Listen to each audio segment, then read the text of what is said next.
details. Let's keep this stuff sort of hazy, Ah, what you want is what we call modals. May, might, could. You know, modals. But hey, you're the astrology editor of Glamour magazine. You're supposed to predict the future. Ah, well. Oh, no. Don't tell me.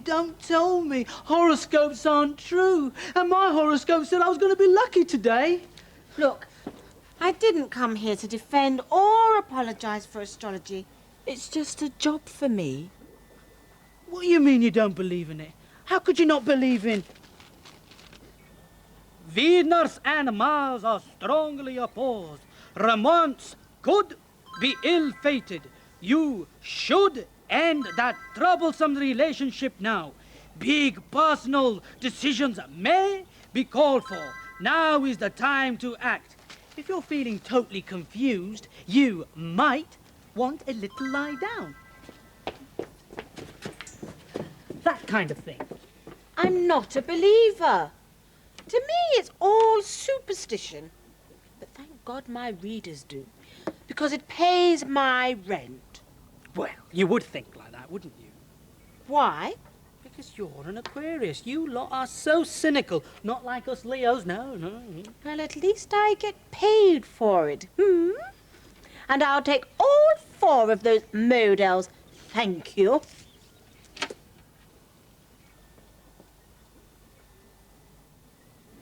Tom? Yes? Can you lend me some money? Well, I would, but I'm a bit short myself. Lucy! What? Well, I was kind of like wondering that perhaps if you wouldn't mind that maybe if you should, if you shouldn't not want to wear your red jumper, that maybe I could, borrow it. Did you notice what happened to the verbs there? They had extra bits added on. Would, could, can, may, might. These extra bits are called modal verbs, and they come in very handy when asking for permission, being polite, or expressing possibility. A lot of American-style language turns nouns into verbs. Hi, Rona. Fine. Me? Long story. Remember when I conferenced that big deal with R&R? Well, Friday I breakfasted with the big chief herself. Quizzed me real hard. Nervous, I was wired, but I just eyeballed her real good. Toughed it out. Anyway, Saturday we golfed some. Next thing, it's all go. They actioned the deal. So later we go to Ray's place. You know how it is. We cocktailed a little, we partied a little. Anyway, it's late. I motor back when, wham! This guy rear ends me. Oh, I'm fine, but I totaled the car. Hey, enough jawing about me. Let's lunch sometime. No can do, stupid. No wheels, remember? I'm grounded. OK, so you think you can tell the difference between nouns and verbs? The music started up and the dance began. She started to dance in the street. Kiss is a verb because you actually kiss someone. But you can say the kiss. Place. It's a verb. It's a noun, a place. But you can place something, can't you? The horse cleared the jump. She wanted to jump for joy. It's impossible to tell whether these words were nouns or verbs when they're on their own. They become nouns or verbs depending on how they're used. This is the Children's Society. As they say in their brochure, their aim is to make sure that children all over the country get a fair deal. Maya Bose works for the advertising agency which produces all their publicity. Okay, the main thing that we need to do with this poster is build awareness of the Children's Society. So really what this is about is the attitude of the Children's Society, yeah? And should it look like it's actually coming from kids? So we're saying we let them speak out. It should be like we do this for them. Yeah, what sort of statement do you want to make? Do you want someone sort of, or is it more sort of? I think, or is it real? It's not a real. Is it real cutesy or is it? No, it's neither cutesy nor aggressive. It's sort of in the middle. I think it's quite sort of streetwise. It's quite streetwise, yeah. I think it's got to be a little bit provocative. As opposed to you've just got one chance to get people to listen to it. You can't really go into a lot of detail, so it has to be quite sort of short and snappy. And you've got to think very carefully about some of the words, and in particular some of the verbs that you use on there, which can capture what we're trying to say. Things like, you know, we speak out, hearing, listening, acting, and also giving. And from the child's point of view, they need to be heard. And they need to be able to speak out about the issues and the problems that they face. And what we're trying to say is that the Children's Society gives them a voice to be heard. Hang on, what were the key words? What did Maya say in the brief? Key words were, it was like listening. Yeah, talking. Listening or speaking. Talking, listening, is it hearing? It's mainly being heard. It's mainly listening, isn't it? We've got to find an interesting way of getting across a child saying, listen to me. Yeah, I want to be heard. I want you to listen to me, all right. Yeah. Can you listen to me? On its own, or can you? It needs to be more positive, it needs to be more sort of bullshit, isn't it? What are the sort of phrases that people say to kids? We can reverse one. Children should be seen and not heard. It's been done. Something like that. You need a good talking to. You need a damn good talking to. Damn. Yeah. Can't have damn in, but. I need. Yeah, you don't need really what I need. It's as simple Is as a dad possible. Kind of, what I need is a good listening type. That's good. Children's Society run 136 projects that cover about 10 different areas of childcare. And what we wanted to do was find something that actually ran through all of their work. The line, what I need is a good listening to, makes you look again. It's a very strong line because it's obviously taking what I need is a good talking to and turning it on its head. And it's quite defiant, it's quite powerful. You know, this child is almost demanding that you listen to him. 2 verbs, need and listen, were the starting point for this slogan. Need has stayed as a verb, but listen has developed into a good listening to, which is no longer a verb, it's a noun phrase. So the advertising agency has turned around a good talking to, which is another well-known noun phrase. I'm from the advertising agency that does all the advertising for the Children's Society. And as you know, the project we're at today is actually run by the Children's Society. And what I'd like to do is talk to you about their advertising and get your views on it. I've brought along some examples of their work. And if we actually look at this poster in particular, what I need is a good listening to. What do you think that's trying to say to you? Saying that no one's listening to him and he wants someone to hear what he has to say. Mm-hmm. Is it something that happens every day? I mean, do adults listen to young people? And they don't listen to you when something happens and you're getting the blame for it and you never did it. Something like that. Does that happen sometimes then? Yeah. You get the blame for things you didn't do? Yeah. And the way that this is worded, that's different from the leaflets that we've got. I mean, this one says, please listen to me. I mean, if we put on the poster, could you listen to me or can you listen to me? Do you think that would be different? Do you think you feel differently about the line? I think if it was, can you listen to me or would you listen to me, it wouldn't go right because it's like asking for help or begging for help. And then the picture of him, he doesn't have that sort of expression. Yeah. Most sentences contain a verb. Modals are words such as could, should, might, may, and would. And using them increases the flexibility of the verb. It could make them less definite or more polite, or both. What I've been trying to impress upon you is that language is your ally. Never admit responsibility. Evasive action at all times. I could have been in the war, you know. Manoeuvres, tactics, I know the lot. Words, that's the name of the game. And how never to get the blame. I mean, look what he's trying to teach him at the moment. Passive verbs. Verb, a doing word. Passive, doing nothing. Put them together, what have you got? Off the hook. He hasn't quite got the point that by using them you can distance yourself from any blame by saying it was, it got, it has been, etc, etc. Take what happened to me once.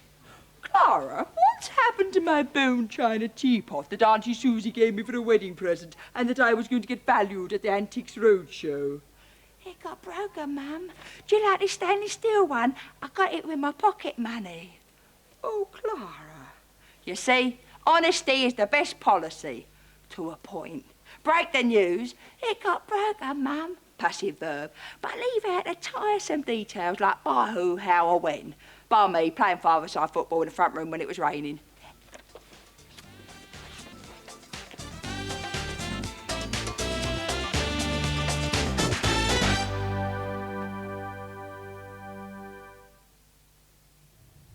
If you'd like to order your copy of the free programme guide that accompanies this series, then please contact BBC Education Information on 081 746 1111.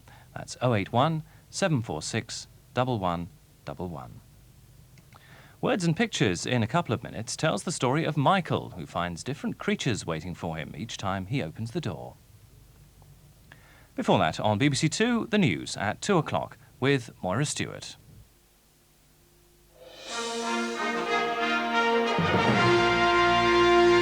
Good afternoon. A High Court judge has ruled that radiation from Sellafield in Cumbria did not cause cancer in the children of 2 former employees at the plant.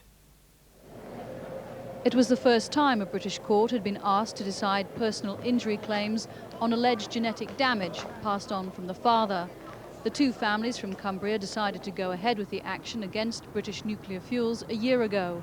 In one case, a baby died in 1962. The other child involved became ill with cancer but was successfully treated. The families said the illnesses were caused by both fathers being exposed to an overdose of radiation. It was an important test case. 40 other potential claims depended on the court's decision. The Prime Minister is expected to make a passionate appeal for party unity when he makes the closing speech at the Conservative conference in Blackpool this afternoon. The conference has gone more smoothly than organisers had dared to hope. But the party leadership knows that behind conference harmony, factions are staking their positions. The strategy of the chairman this morning and the Prime Minister this afternoon is to call on all Tories to return to their root values. Madam Chairman, this party believes in the principle of our monarchy and we will always defend it. Mr Major's speech is not make or break, but it could help determine whether he can turn the tide in his favour when MPs return to Westminster. Emma Udwin reporting. The child murderer Leslie Bailey has been found dead in suspicious circumstances in his cell at Whitemoor Prison in Cambridgeshire. Bailey was serving life imprisonment for his part in the killing of 3 young boys. A post-mortem examination found he died of strangulation. That's it for now. More news after the Prime Minister's speech in Blackpool. Coverage here on BBC Two starts at 2:15.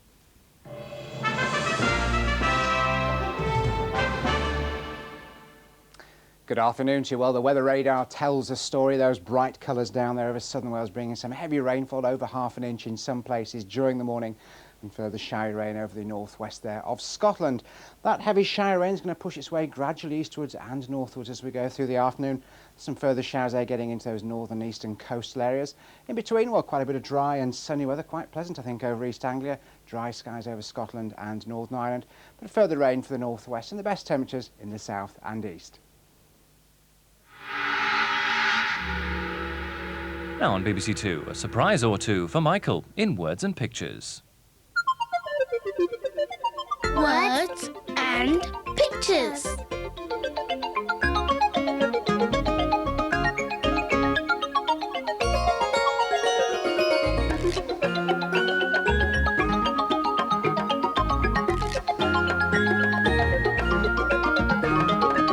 Words and Pictures.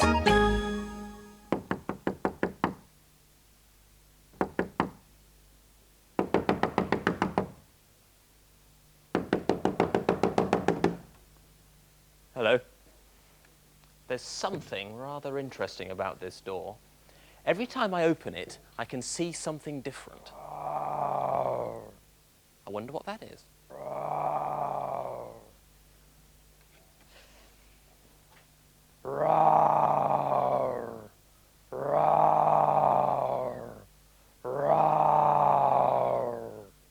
Dinosaur. Now, when I open it again, there'll be something different there.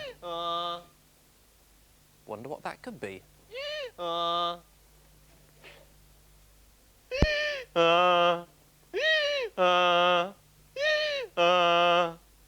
donkey. Ah. Quack. Quack. Quack. Quack. Duck. Ruff. Now I think I know what that is. Ruff. Ruff. Ruff. Dog.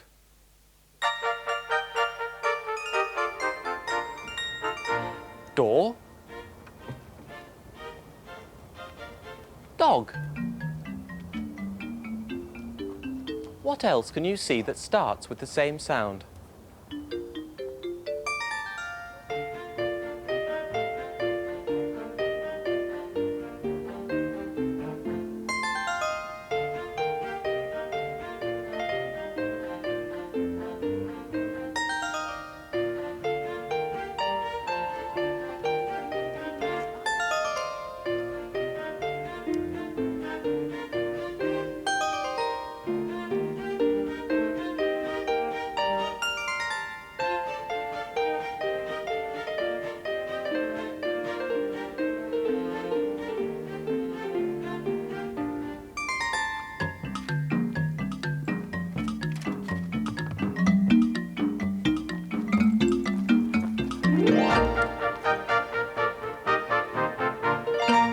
This is Mary.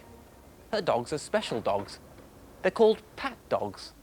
Sometimes they visit schools. This is Albert, and this is Ellie. You mustn't go up to a dog unless you know the dog and the owner. And then you have to ask the owner if you can stroke the dog first. How big is Ellie? That's how tall Ellie is. How big is Albert? Come on, don't forget. There's a good boy. There, that's how big Albert is. There. And if I pick Ellie up so she doesn't get squashed, would you like to stroke Albert and Ellie? Come on then. Albert and Ellie are both pat dogs.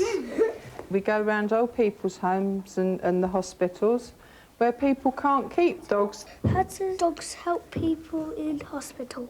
Well, it helps them get better because people love cuddling dogs. You like stroking and cuddling him, don't you? Yes. Yes. Only let's face it, somebody Albert's size, you wouldn't be able to keep him in a home like you've got, would you?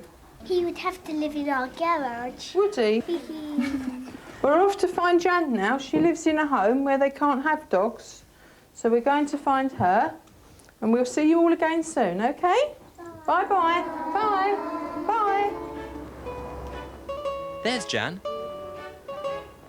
And Mary's arrived with the dogs for a visit.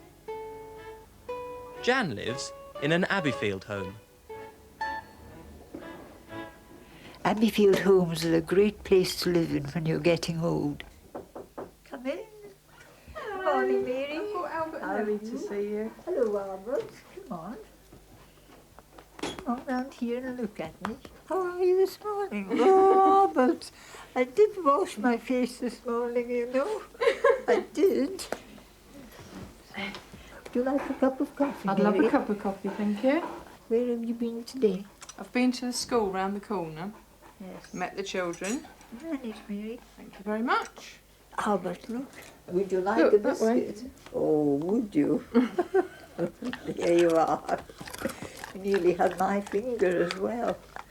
Listen, Albert, I once had a dog, but it wasn't as big as you. It was only a Cocker Spaniel. That's him up there, Mary. What was his name? Morag. It was a she, really. Well, I think, Mary, that Albert wants a bit of fresh air now. Yes. Come along then, Albert. That's it. Come on then, Albert. Let's go down to the park. Bye-bye. Bye, Mary. Pet dogs are a great comfort to people who have to give up their own animals when they come to live in a place like this. I'm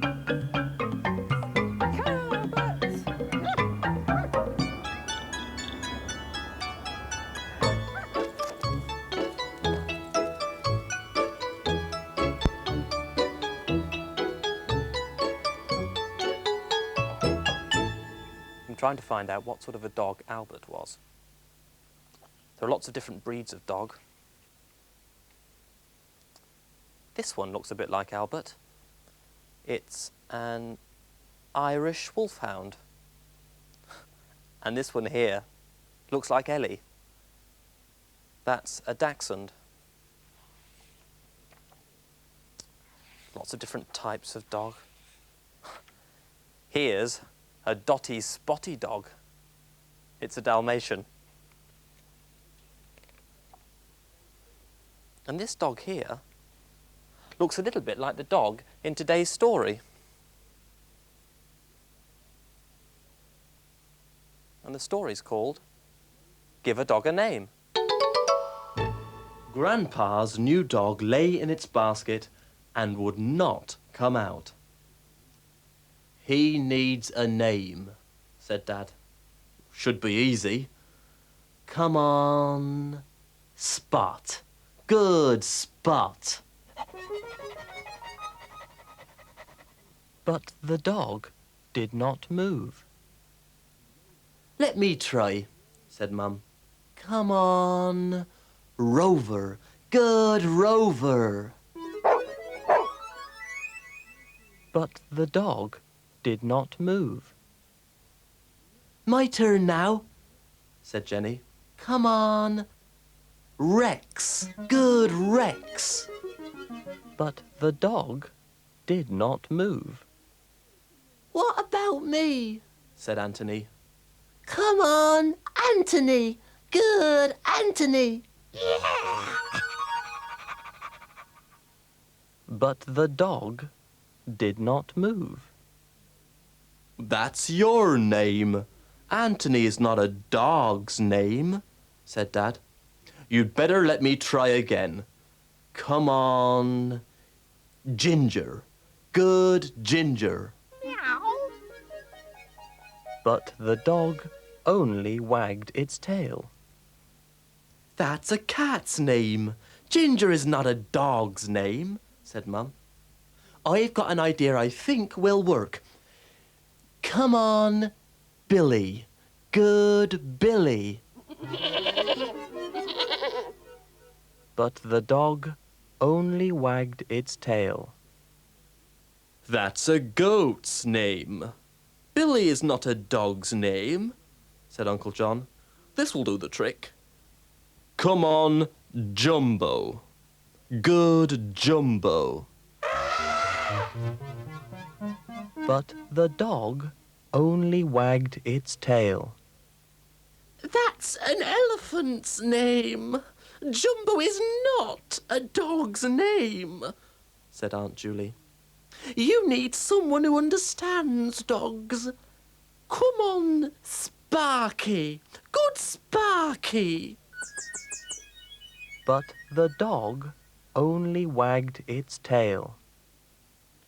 That's a budgie's name. Sparky's not a dog's name, said Jenny. I know a name he will like. Come on, Kermit. Good Kermit. But the dog only wagged its tail.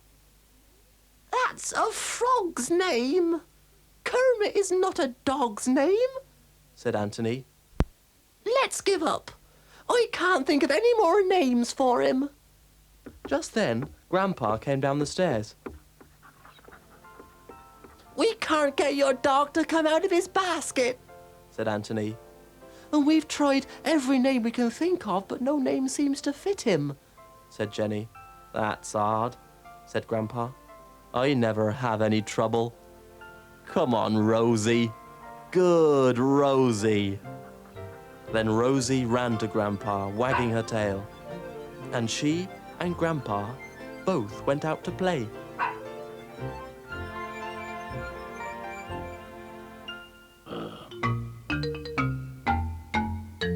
Dog.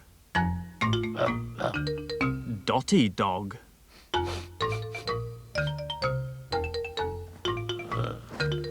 Digging dog. Dotty dog digging for his dinner.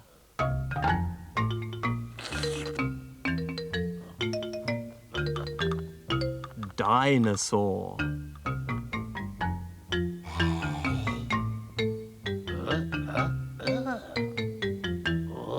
Dog. dinosaur.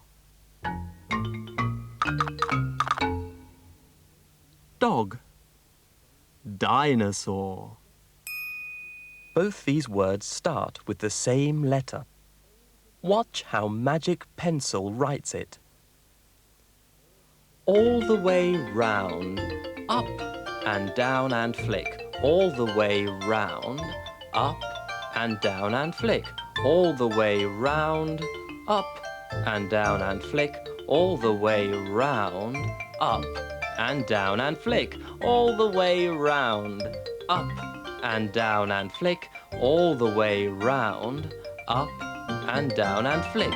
All the way round, up and down and flick. All the way round, up and down and flick.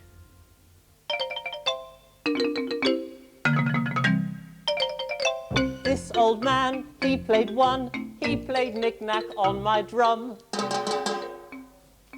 With a knick-knack, paddywhack, give a dog a bone, rap! This old man came rolling home. This old man, he played two, he played knick-knack on my shoe.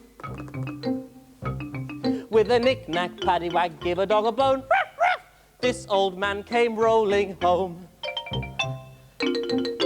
This old man, he played three, he played knick-knack on my knee. With a knick-knack, paddywhack, give a dog a bone, rap, rap, rap!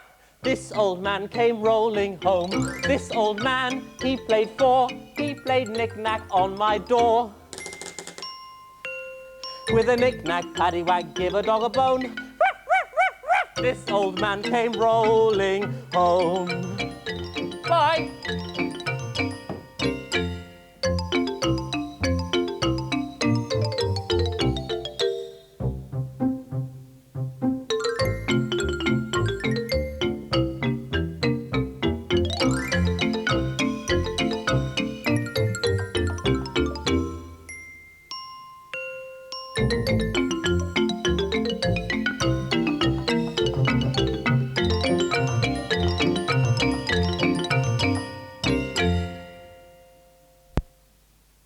If you'd like an order form for the notes that accompany this series, please ring BBC Education Information on 081 746 1111.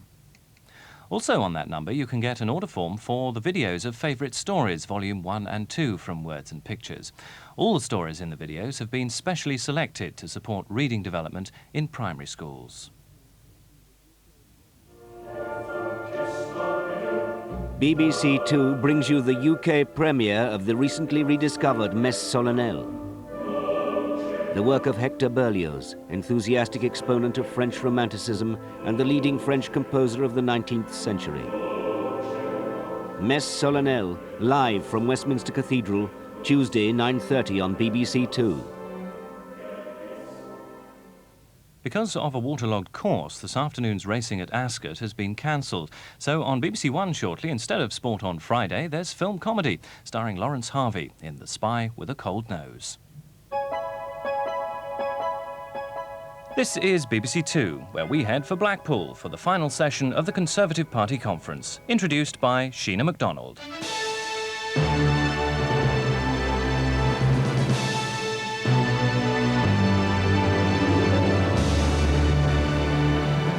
Hello and welcome back to the Conservative Party conference in Blackpool. True to tradition, top of the bill, the final act in this four-day show is the speech of the party leader.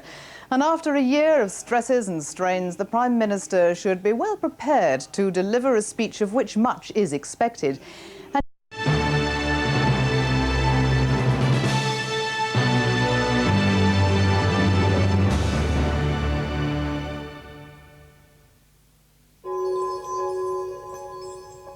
Later than scheduled, in just under 10 minutes, this afternoon's film, Riffraff. But first, the news on BBC Two with Moria Stewart.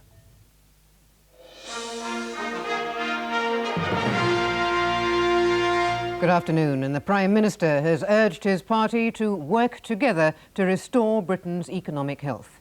He told the Conservatives at their conference in Blackpool that his party would lead the country back to the basics of sound money, free trade, traditional teaching and respect for the family and the rule of law. Mr Major also warned that disunity in the party would lead to opposition. John Major set off for his speech with two tasks: to point a way out of the problems of the past year and to bring together all wings of his party, including the newly resurgent right. His answer was a step back beyond even Thatcherite conservatism. It is time to return to those old core values, time to get back to basics, to self-discipline and respect for the law, to consideration for others, to accepting responsibility for yourself and your family and not shuffling off on other people and the state. He stressed a tough approach to crime and announced a new attack on pornography. A new offence to make the possession of child pornography a crime that can lead to imprisonment. It was a confident performance with joking asides about Lady Thatcher's memoirs. He would not be writing his for a long time, he said, but he did demand an end to disunity. Disunity leads to opposition. Not just opposition in Westminster, but in the European Parliament and in town halls and county halls up and down this country. The speech had a warm reception here, but the key question is whether it will have done enough to reconcile the increasingly confident factions at Westminster. A High Court judge has ruled that radiation from Sellafield in Cumbria did not cause cancer in the children of two former employees. The family started their court action 12 months ago. In one case, a baby died in 1962. The other child involved became ill with cancer but was successfully treated. The families claimed the illnesses were caused by both fathers being exposed to an overdose of radiation at Sellafield, which was passed on genetically. But the High Court judge today said there was not enough scientific evidence to support that claim. Later, the family's lawyer said they were all disappointed and considering an appeal. It was an important test case as 40 other potential claims depended on the court's decision. A post-mortem examination has confirmed that the child murderer, Leslie Bailey, died from strangulation. Bailey was serving life sentences for his part in the murder of 3 boys. His body was found yesterday in his cell at Whitemoor Jail in Cambridgeshire. Police haven't ruled out suicide. Princess Margaret's son, Viscount Linley, has married Serena Stanhope this afternoon in a service at St Margaret's Church, Westminster. Among the 650 guests were the Queen Mother and Prince Edward. Serena Stanhope arrived at the church a fashionable 2 minutes late. More news at 6 o'clock on BBC One.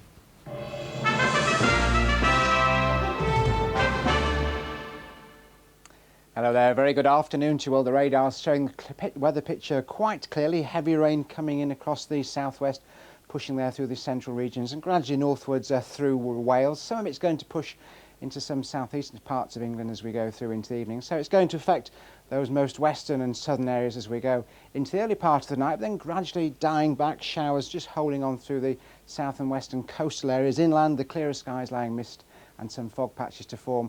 Over central parts of England there, the temperature's down to about 7.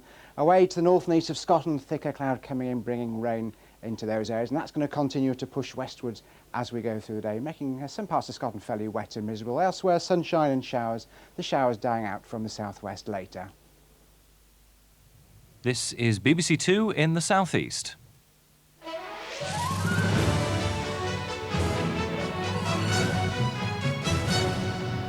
Good afternoon from Newsroom South East. The main rail union, the RMT, is calling for 2 more strikes on the Central Line. It will also ballot its 10,000 members for an all-out strike. The decision follows yesterday's 24-hour stoppage on the Central Line, which badly disrupted services. 2 more strikes are planned for next Thursday and Thursday, October the 21st. But the RMT is also inviting the arbitration service ACAS to help resolve its dispute with London Underground over disciplinary procedures. A Kent doctor could face prosecution following the death of a patient in a hospital mix-up. The man was being treated for leukemia when he was given a lethal injection. 60-year-old cancer patient Percy Billington was undergoing chemotherapy at Chatham St Bartholomew's Hospital when he was given an injection in the wrong part of his body. According to reports, the medical team realised with horror what they'd done the moment they'd done it. But despite every effort to save him, Mr. Billington died shortly afterwards. A woman doctor has been questioned by police and a file is to be sent to the Crown Prosecution Service. A hospital spokesman said the doctor concerned has now been moved from surgical work to a research post. The hit-and-run driver who killed an elderly woman in the Old Kent Road appeared at the Old Bailey today.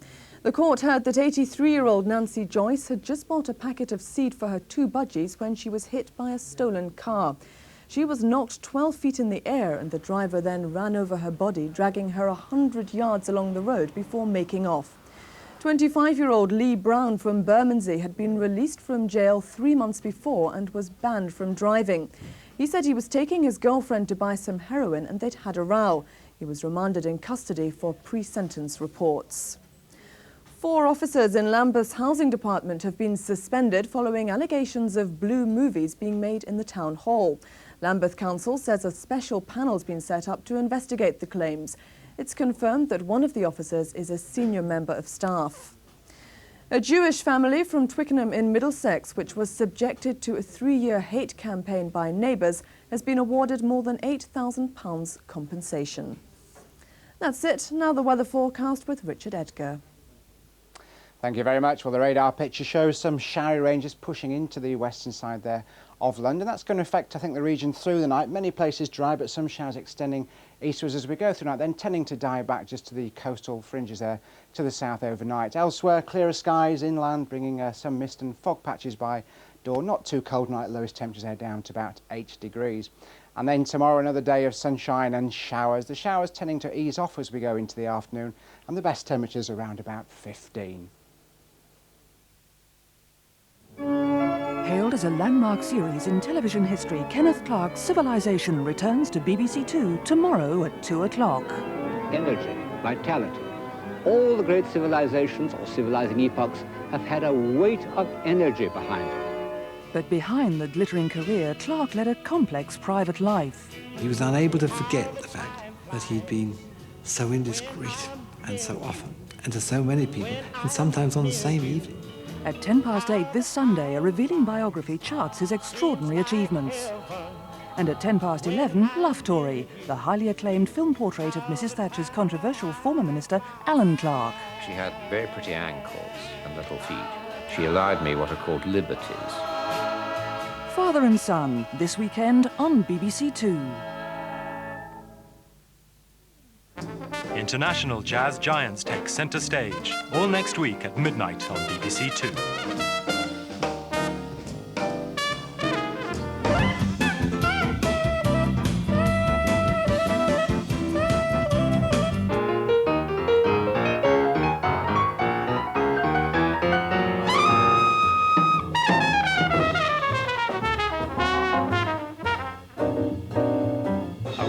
Midnight Jazz starts Monday at 12:05 on BBC Two.